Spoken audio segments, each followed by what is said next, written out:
Bonjour à tous, bonjour la Guadeloupe, un nouveau ZCL, un ZCL un petit peu spécial puisque vous le savez, je pense que vous étiez vous également dans les embouteillages. Peut-être que vous nous écoutez en direct de C10FM et de RHT encore dans les bouchons, malheureusement. Eh bien oui, les marins pêcheurs ont décidé de passer à une autre tendance. Ils ont voulu faire entendre leur colère. Et justement avec moi, je serai accompagnée de Keïssa Zorobabel avec qui on fera le point sur la situation dans nos routes ce matin. Mais pour l'heure, voyons les titres.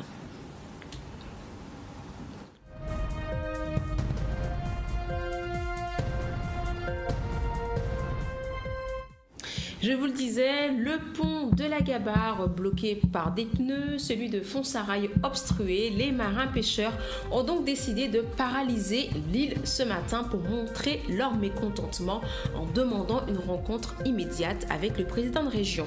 Ça a été de même, ils ne se sont pas contentés donc de bloquer l'axe routier. La mer également était donc barrée. Nous verrons tout à l'heure des images avec les marins pêcheurs qui ont bloqué donc le port maritime. Et enfin, nous terminerons avec l'anniversaire, même pas l'anniversaire, la Fédération française de foot. Et oui, il était avec nous, monsieur Gret, monsieur Noël Le Gret était donc ici, c'était le président de la Fédération française de football. Et je vous le disais, j'ai donc Keïssa Zorobabel qui est avec nous pour faire un point sur la situation ce matin, puisqu'en effet, Keïssa, il était vraiment immobilisé ce matin, n'est-ce pas? Oui, c'était donc ce matin à Pointe-à-Pitre, mais aussi au rond-point de la Jaille. Les marins pêcheurs sont passés à l'action, disposant des pneus à des endroits stratégiques, à savoir les axes principaux de la Guadeloupe, donc l'Alliance et le pont de la Gabarre. Des marins pêcheurs révoltés, ils disent en avoir marre d'être dans l'attente négligée et ne pas être entendus, ne pouvant exercer leur profession dans de bonnes conditions. Ils désirent des réponses concrètes ainsi que des subventions dignes de ce nom. En effet, ils protestent contre la non prise en charge des dégâts subis pendant l'ouragan Maria. Ils dénoncent également des subventions versées par la région plus qu'insuffisantes, un barrage visant à attirer l'attention de nos élus. Nous écoutons Nicolas Jean, président des marins pêcheurs du Gosier, mais également Francis Christian, élu au comité de pêche sur ce barrage. C'est tout de suite avec Michel Héraclite. Bonjour à tout le monde, tout le monde, pas de Guadeloupe, tout le monde qui a regardé nous et qui a vu nous aujourd'hui là. Et il y a quand même pourquoi nous là. Mais il faut penser aussi que si ça prend l'homme, ça pourquoi nous là. Mais quand même, à Carou, on a précisé encore que nous là parce que le pêcheur a souffert. Pêcheur en difficulté et pêcheur, c'est un problème. Et comme ce problème là, il y a une solution. Mais pour nous régler ça, il faut les gens qui sont occupés de la pêche prendre responsabilité à eux. Et comme pas le monde pas attendez nous, alors aujourd'hui nous décidons de faire une action pour faire ces gens qui prennent des responsabilités là, attendez-nous. Alors nous avons combat, son combat, tout marin pêcheur représenté là. Fait pas dit c'est yon, c'est yo tout, tous les syndicats aussi représentés. Son bitin ils disent là nous dit aujourd'hui là, nous fatigués avec ça. Nous fait appel si appel pour monde pas attendre nous, aujourd'hui jour.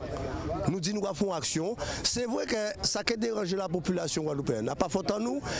C'est comme ça nous te fait pour entendre nous, alors nous faisons comme ça. Mais les peuples, nous avons pensé à autres, mais à pas faute en nous. Si nous pas fait ça là, pour le monde, paye parler avec nous. Les marins pêcheurs mobilisés, nous avons regardé gentiment parce que nous, c'est pas nous mariés et c'est beau grand les ponts là. Donc nous avons regardé, nous avons pris des images par rapport au mouvement là et puis visiblement, il y a recevoir à 10 jours de la Bastère. Donc voilà. C'était là, on attend de visite. Non, mais c'est ça qu'entendent les responsables qui ont dit là, que nous là pour un moment et puis après, il y a des débarrer. Afin qu'il y ait une négociation les problématiques à eux. Donc voilà, donc vu que nous vivons des produits à la pêche puisque nous marions, donc là nous faisons les stands et nous regarder les pêcheurs qu'a fait. Alors nous en combat là, son combat nous ça qui est arrêté selon les discussions qui sont parce que yo dit que bon, yo ka recevoir nous à 11h. Mais nous pas savoir parce que nous côté pêcheur qui resté, pêcheur c'est au comité de pêche, pêcheur qui recevoir moun. Alors nous demander de venir trouver nous au comité de pêche et nous discuter avec eux. Pas ni problème. À travers la discussion, peut-être nous trouvons une solution. Mais pour l'instant, c'est eux à trouver solution nous parce que yo connaissent lui. Yo connaissent lui. C'est pas genre 10 jours. Hein. Alors là, c'est eux nous attendre et puis nous voir ça va. Voilà, après ces images de la Gabarre, on part du côté du rond-point de Fonsarail où là également les marins pêcheurs ont donc bloqué la circulation. Des images tout de suite de Michel Héraclite toujours. Marins pêcheurs bloqués parce que nous n'y marre, nous en avons assez. Et nous n'y assez avec la région qui a méprisé nous et qui est arrogant avec nous. Et qui pour nous pour n'importe quoi. Et c'est faute à la région aujourd'hui, je suis nous bloquer aujourd'hui là. Parce que nous avons un rendez-vous en mois de mars. Et là, nous ne pouvons pas accepter ce là parce que nous sommes en difficulté. Tout le marin pêcheur qui a crié après l'événement là qui est venu là, nous ne pouvons pas accepter ce là. Donc nous décidons de bloquer complètement la Guadeloupe. Et si nous pas mis en réponse à M. Charlus, les préfets et les conseils départementaux, nous ne pouvons que débloquer. C'est-à-dire que nous attendons un rendez-vous pour nous exprimer toutes les revendications nous, pour permettre de débloquer la situation marin pêcheur.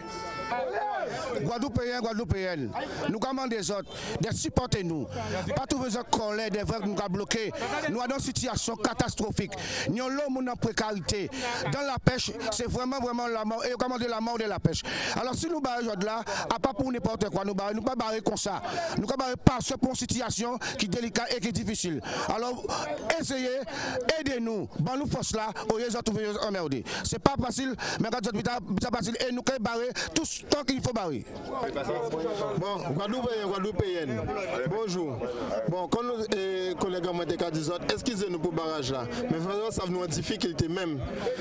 Il y a combien de monde qui déposent des demandes d'aide à la région, qui a fait plus de 2 ans, 3 ans, il n'y a pas de rien, il y a dit nous attendre. Vous comprenez? Il y a un paquet de bitins que nous commandons la région, il y a dit nous attendre. Alors ce jour-là, nous debout, nous au combat pour nous faire nous entendre. Et à cas des autres, merci, comprenez-nous. Et nos marins pêcheurs ne se sont pas contentés de bloquer l'axe routier. Le trafic maritime, lui aussi, était perturbé. On regarde ces images de Grégory Laps. Bon alors, nous sommes avec Georges Pignot, Pedro Garçon, marin pêcheur Saint-Ouen. Alors aujourd'hui, depuis quelle heure vous êtes là? On est arrivé à 5h30, on a quitté les Saintes à 3h30, 4h24, près de la 5h30 ici. Et vous êtes à combien de bateaux? Il n'y a que des bateaux Saint-Ouen là? On est monté à 6 bateaux Saint-Ouen. Il y a une bonne partie de la flotte de Marie-Galante et une autre partie de la flotte de Désirade. Alors on est là aujourd'hui pour réclamer à la région et à l'État un peu de respect pour notre travail, une valorisation et un meilleur partage au niveau de l'indemnisation après l'ouragan Maria qui nous a fortement affectés. On a perdu du matériel. On constate aujourd'hui que les collègues agriculteurs ont déjà reçu leur aide et nous pas encore. Mais ce qui nous dérange davantage, c'est que les agriculteurs qui sont moins nombreux que nous, qui pèsent seulement 50 millions d'euros dans l'économie de la Guadeloupe, nous pesons un peu plus que 50 millions dans l'économie de la Guadeloupe. Nous constatons et nous savons aujourd'hui que ces agriculteurs ont eu droit à 4 millions d'euros et les pêcheurs, bien plus nombreux, ont eu droit seulement à 450 000 euros. Ça veut dire, si on partage bien pour les pêcheurs, entre nous, on aura à peine 400 euros. Alors aujourd'hui, on demande à l'État de valoriser notre travail, de rééquilibrer cette situation, qu'on soit au même niveau que les agriculteurs. Donc là, nous à l'attente de l'Assemblée générale, de réunion entre le comité, la préfecture et tout, quoi. Tout le staff là, quoi. Parce que tout, ils promettent nous tellement monde des merveilles et résultat au bout du compte, rien pas qu'à tomber, quoi. Rien fini. Alors qu'on est là, les marins pêcheurs de Guadeloupe en général, ni marre. Surtout nous encore les Iliens nous encore pire parce que nous sommes double voire triple insularité. Donc c'est encore pire pour nous. Pas imaginer depuis à 4h du matin, nous en route pour venir prendre le poste pour bloquer la passe de Pointe-à-Pitre. Donc voilà, quoi.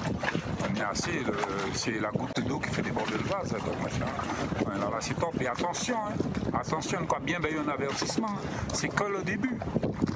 C'est que le début. Si il n'a pas fonctionné, tant pis pour eux. Pas la peine si on ne pas averti.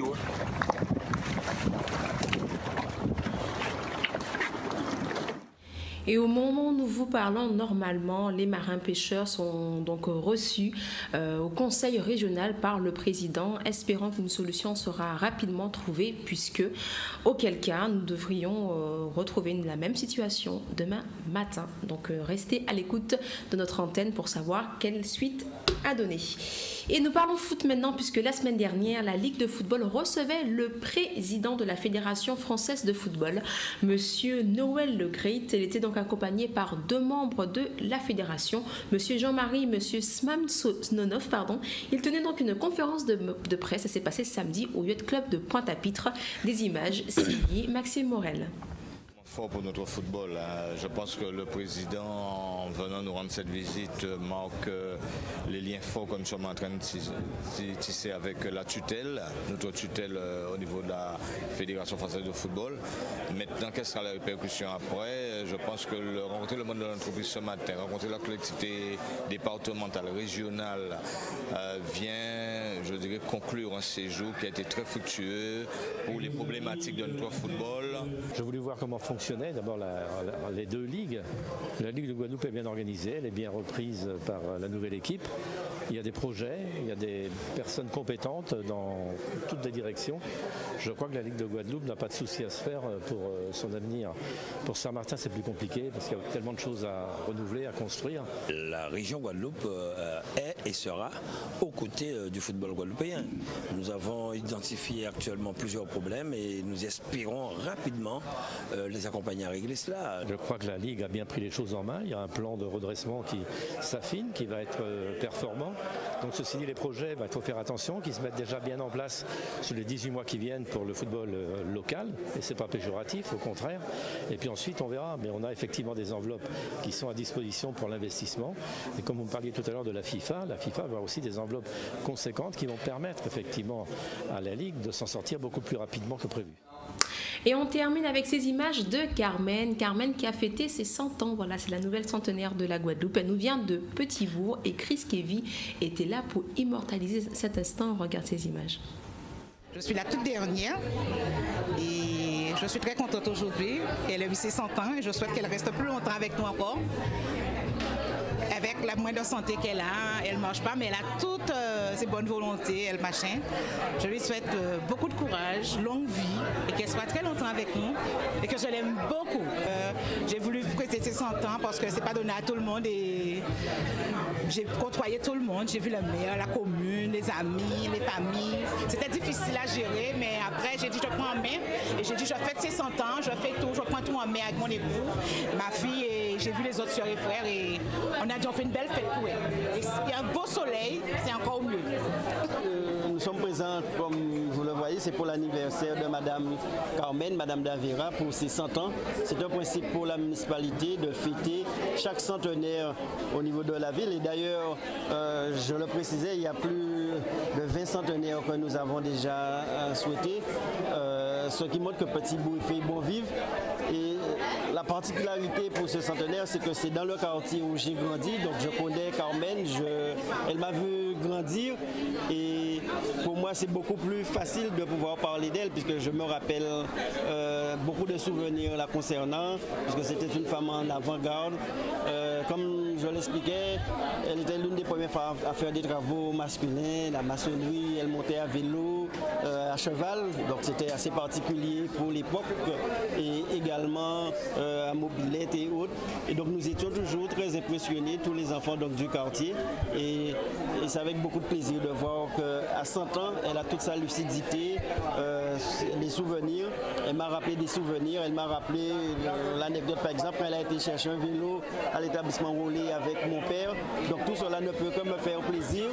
Et cela me replonge dans des souvenirs d'enfance et de la voir aussi vivante, aussi jock comme on dit. Donc c'est une très bonne chose et je ne peux que souhaiter joyeux anniversaire à Carmen. Eh bien, il y a à peine un mois, le 10 septembre, le site de Duval Petit Canal faisait donc un hommage à cette grande dame, Mansoso. C'était donc la 5e édition de ce festival. Et justement, cette dame de 99 ans nous a quittés il y a quelques jours dans le week-end. N'est-ce pas, Keïssa? Oui, effectivement, c'est avec beaucoup de regrets que le président de région Archalus et l'ensemble des conseillers régionaux apprennent le décès de Mansoso, dite Solange Athénaïs Ludovic Bachdino de son vrai nom. C'était une figure emblématique de la culture Gros-Ca, du patrimoine culturel et de l'histoire guadeloupéenne. Elle aura marqué de son existence des générations de musiciens, danseurs et passionnés de Gros-Ca et de l'Héros, dont elle demeurera l'une des personnalités les plus marquantes. Mansoso fait partie de ces grandes personnes qui ont érigé la culture guadeloupéenne et en fierté d'un peuple. Amoureuse de Jabron à Bémao, elle organisait l'Île Rose, réputée dans tout le monde. Elle fut la mère de l'un des plus illustres tambouillés que la Guadeloupe compte, Monsieur Guy Conquête. La région Guadeloupe adresse ses sincères condoléances à sa famille et à ses milliers d'enfants spirituels. Merci beaucoup, Keïssa, qu'on va retrouver demain pour de nouvelles informations. Voilà, c'était un ZCL un petit peu spécial, ne vous en faites pas, on se retrouve demain avec le programme habituel avec Danick, on espère qu'il ne sera pas coincé dans les bouchons. N'oubliez pas que nous sommes en direct sur la 103.fm, donc C10, c'est la nouvelle radio de votre chaîne préférée Canal 10, et puis toujours sur RHT Guadeloupe. On vous souhaite un excellent après-midi, et puis n'oubliez surtout pas dès 13h l'intégralité des différents barrages qui ont été érigés ce matin par les marins pêcheurs. À demain.